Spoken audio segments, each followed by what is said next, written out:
ada di insert kit-nya MPK yang telah dikeluarkan oleh organisasi, misalnya dari PDSKP, ya. Itu kita bisa merujuk dari situ. Karena untuk menentukan nilai rujukan kita harus melakukan suatu penelitian. Ya. Baik, kita masuk di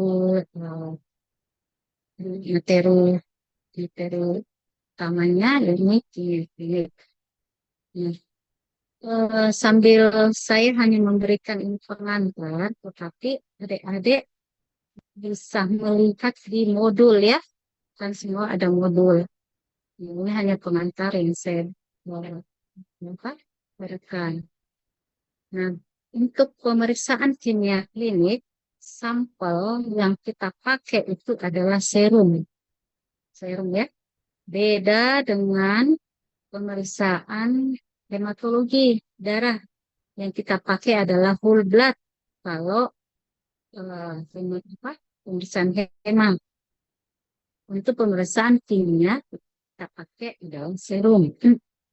Bagaimana serum itu didapatkan?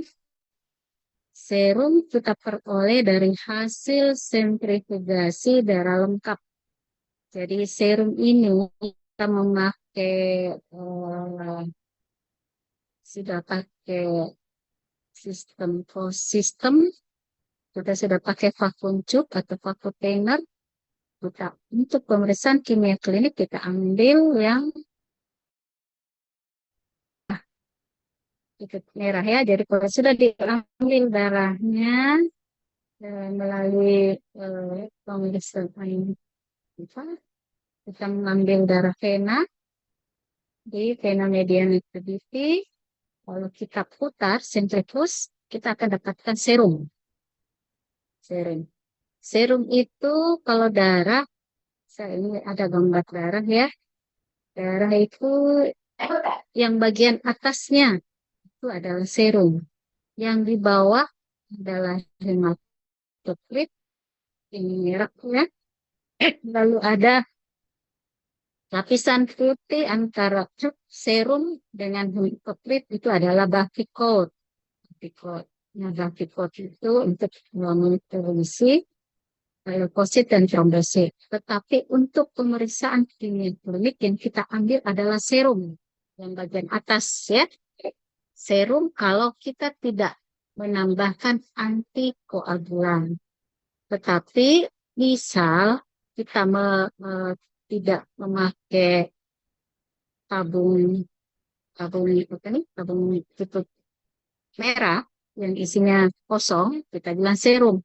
Tetapi kalau isinya EDTA atau heparin, lalu kita putar, itu kita namakan plasma. Serum plasma boleh juga kita periksakan kimia klinik, tetapi tidak semua ya bisa kita memakai plasma. Karena ada beberapa misal pemeriksaan elektrolit, kita harus pakai serum ya. Jangan plasma. Ya. Nah, tes kimia klinik itu kita bagi atas bisa kita katakan dia sebagai tes saring, bisa juga sebagai tes diagnostik dan follow up. Tes saring, misal tadi ya kita dapatkan gula darah, tes saring ya, misal apakah kita melihat ada gangguan di tiroid, ya, kita dapat berfungsi sebagai tes saring. Tapi dia pun juga dapat sebagai tes diagnostik. Tes diagnostik contohnya ya tadi itu gula ya. Walaupun kita sudah tahu klinis ada polidipsi, polipagi, tidak bisnya ya. Jadi contohnya tadi ya, misalnya pemeriksaan tiroid ya.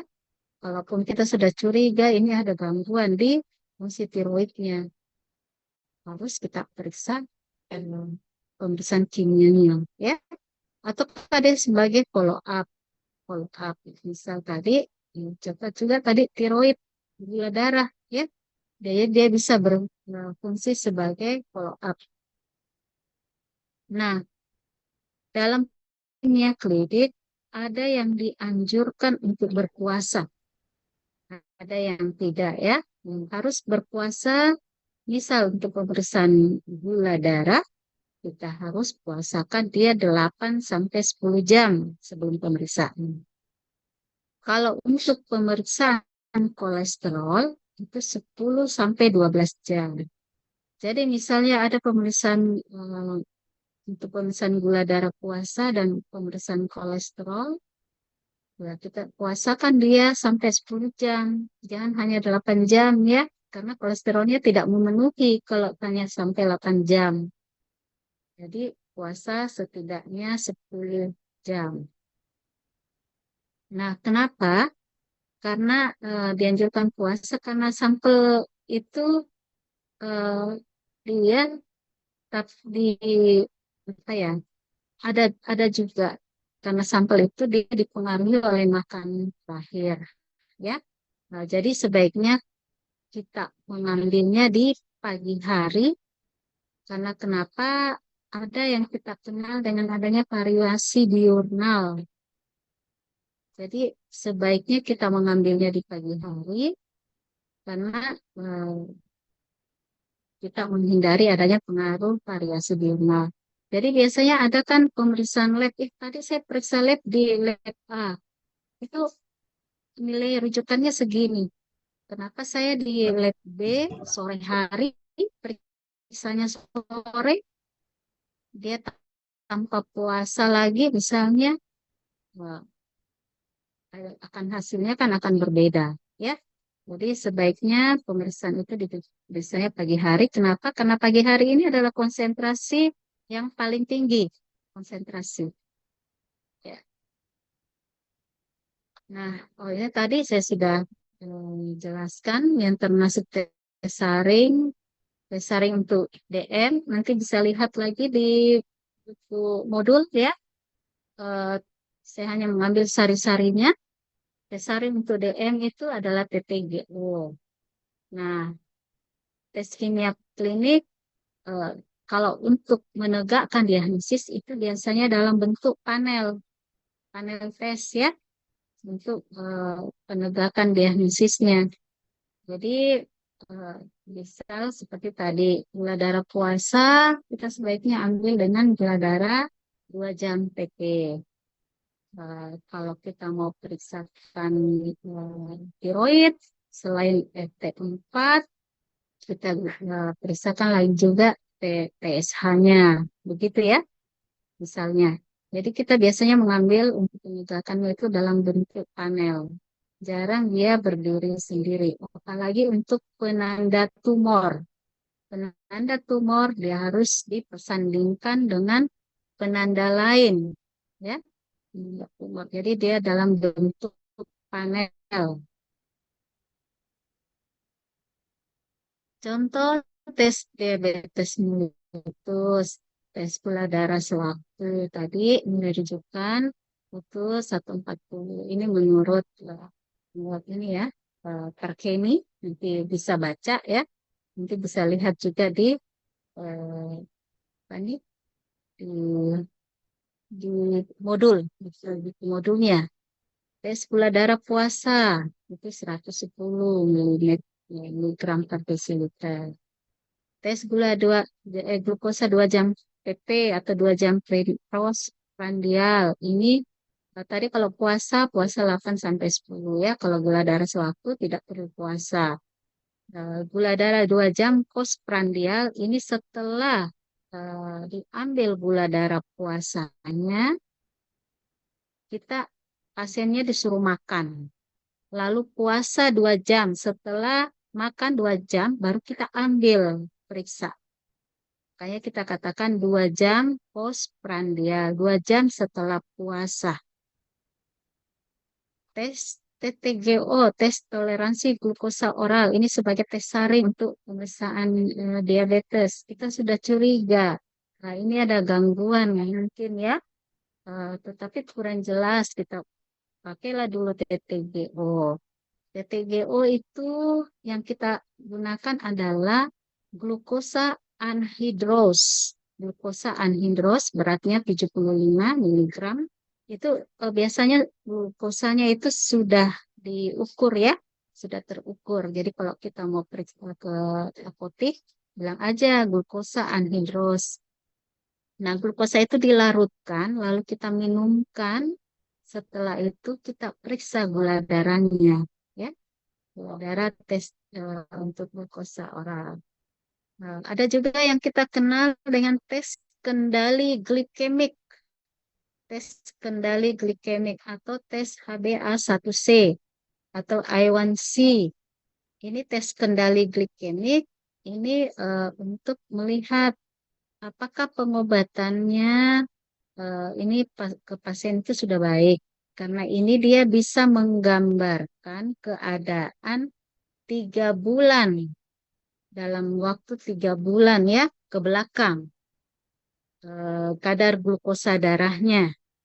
Jadi kalau misalnya dia masuk kendali glikeminya baik, berarti dia dikurang dari 6 ya, 6 sampai 8.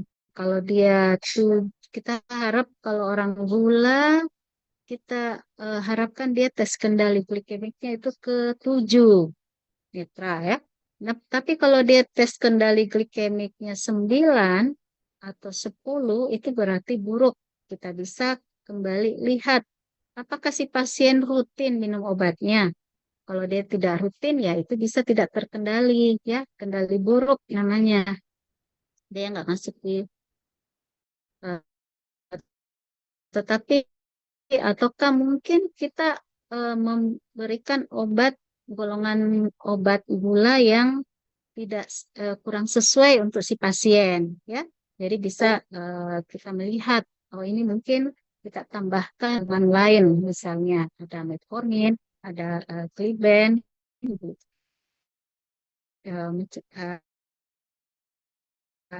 Ada golongan dari pemeriksa apa obat-obatan. Jadi ini tesnya ini adalah untuk melihat kendali glikemik seseorang ya si pasien. Tes A1C atau HbA1c. Yang kedua ini juga bisa dilihat di penuntun ya di modul itu banyak sudah ada tes fungsi hati. Tes yang masuk tes fungsi hati ini adalah SGOT atau SGPT, serum glutamat oksalotransaminase, SGOT, SOP, SP, apa, SOGT, salah ya, SGOT, atau AST, serum glutamat piruvat transaminase SGPT atau ALT, alanin transaminase. Atau juga kita mau melihat alkali fosfatase AFP. Ini biasa peningkatan pada pasien-pasien yang hepatoma ya, yang apa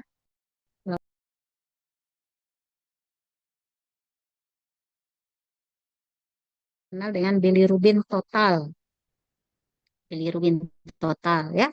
Nah, jadi bilirubin total itu adalah bilirubin direct tambah indirect.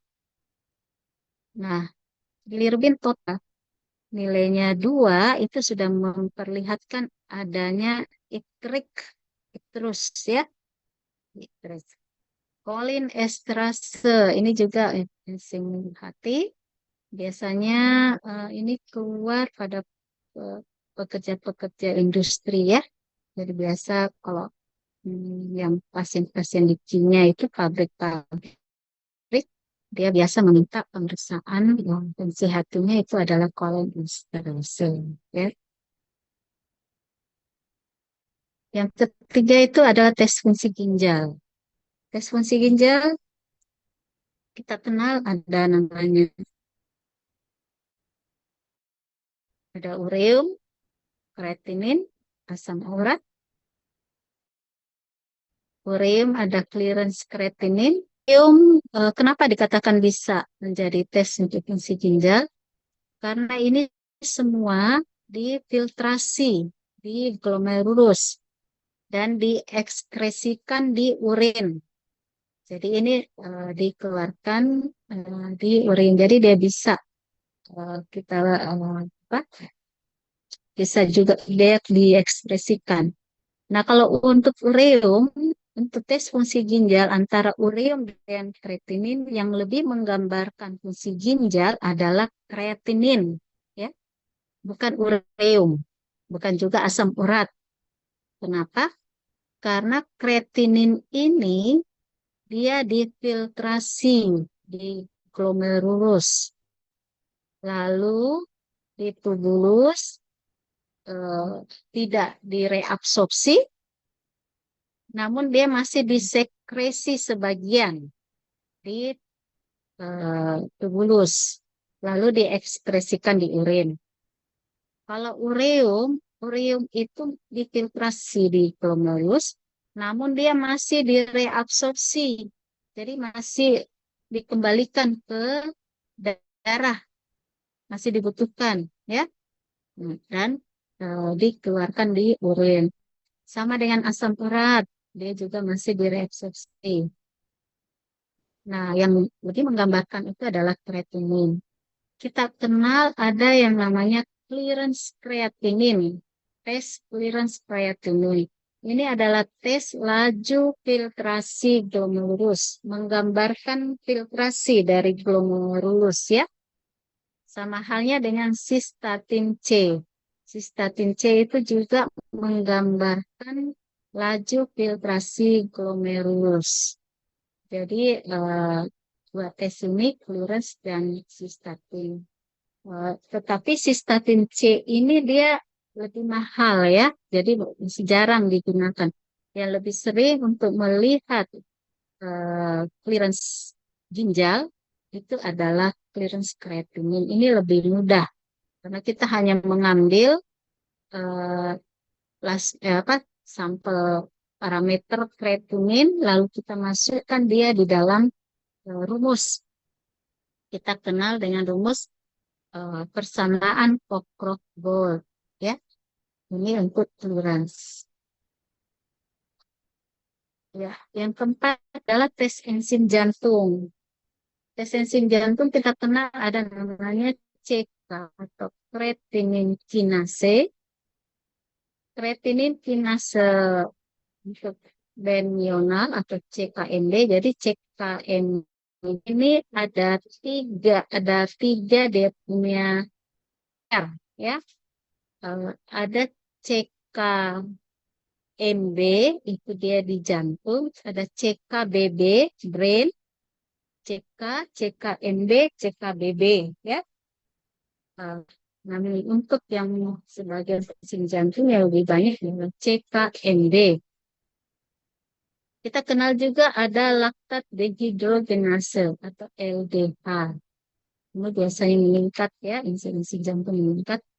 Kita kenal juga ada namanya tes troponin I dan troponin T. Troponin I dan troponin T. Biasa kita dengar dengan ada pemeriksaan PROT. Itu adalah untuk pemeriksaan jantung. Ini sebenarnya masih banyak lagi, ya. Ada untuk penanda jantung untuk enzim jantung. Ya, ini yang sering banyak diperiksa tes fraksi lipid. Tes fraksi lipid itu mencakup kolesterol total, HDL, LDL, dan trigliserida. Oke. Jadi kolesterol total. Ini harus puasa, ya. Pasiennya harus puasa 10 sampai 12 jam agar lebih menggunakan nilai yang sesungguhnya. HDL itu adalah high density lipoprotein. Lipoprotein ini ada dua, ada HDL dan ada LDL. Yang high density lipoprotein ini nilainya harus tinggi lebih ya. Dia apa? Kalau yang LDL, low density lipoprotein biasa dia lebih rendah, ada nilai rujukannya. Tetapi kalau LDL-nya tinggi, low density lipoprotein tinggi, misalnya dia 140, itu kita bisa curiga dia sudah ada gangguannya di jantung ya. Kenapa kita katakan bahwa karena LDL ini adalah lipoprotein kita kenal dengan nama kolesterol jahat ya, karena dia bisa menembus otot jantung. TG, trigliserida, itu biasa kita singkat dari TG. Ini masuk dalam tes fraksi lipid. Eh, Nanti mungkin ini ini salah satu ya yang digunakan di Sensus. Itu ada Cobas P111, tapi mungkin ada lagi alatnya yang lebih besar. Cobas ya. Ya, saya kira itu yang bisa saya berikan. Sebelumnya itu hmm, jangan lupa ini ya, di modul ya, modul modul di bab kimia darah. Jangan lupa ini dibaca ya. Saya hanya memberikan tadi pengantarnya. Untuk glukosa ini sudah ada elektrolit, natrium kalium klorida, bikarbonat, itu alatnya juga ada di sebusuk. Fungsi ginjal itu tadi ya urea, tapi kalau untuk menggambarkan ini tentu kita bisa adalah bun, blood urea nitrogen ya. Tes fungsi hati ya nanti kembali dibaca. Saya hanya menambahkan ada beberapa gambar dokter apa semua nanti ditambahkan kalian ya. Untuk penanda inflamasi, CRT ya, penanda infeksi, LDH, sudah masuk hanya tadi penanda jantung, untuk jantung, tempat CTMD, kemudian ini ada tetap buka ya, penonton dibacanya. Steroid tadi, dan ini sebenarnya masuk serologi ya, dan juga keinfak. Tumor tadi, saya mau tumor. Nah, ini tadi pemeriksaan POCT, ini akan adik-adik banyak dapat di klinik nanti ya. Pemeriksaan menggunakan POCT yang pakai alat glukometer. Kalau saya kira nanti gampang untuk memakainya. Ini nanti ada tetap dibaca ya, bagaimana mengambilnya di darah kapiler, besar ya. Nah, tadi ini kadar normal,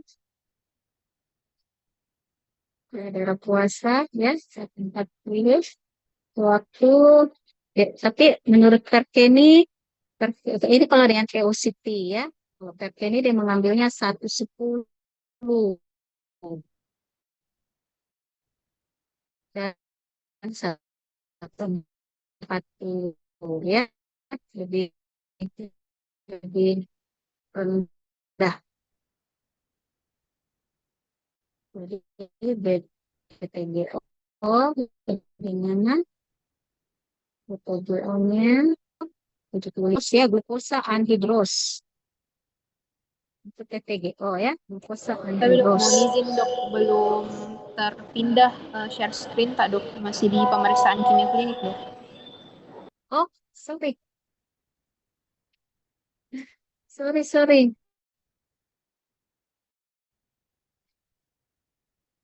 Oh iya, ya.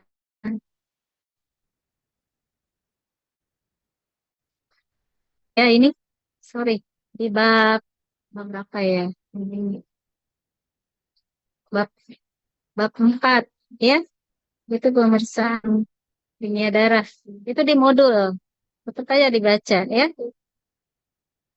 Untuk glukosa, elektrolit, fungsi ginjal yang sudah saya sebutkan tadi. penanda inflamasi CRP ke jantung, tiroid, FT3, FT4, penanda tumor ya tadi. Dia harus panel ya, fosa darah.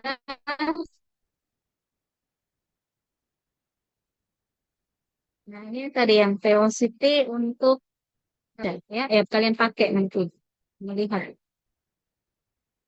Nah, ini yang saya katakan tadi untuk penelitian velocity, yang PTGO, tadi ya gula darah postprandial. Ini yang PTGO yang saya katakan pakai gula anhydrous, jadi mentran.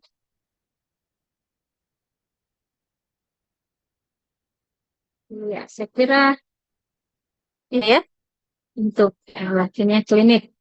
Sebelum kita ini mungkin ada yang mau ditanyakan.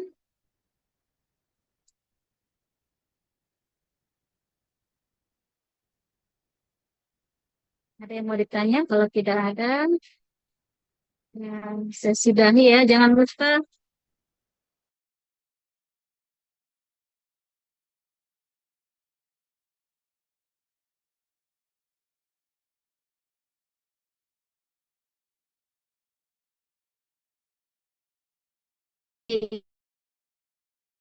baca modulnya.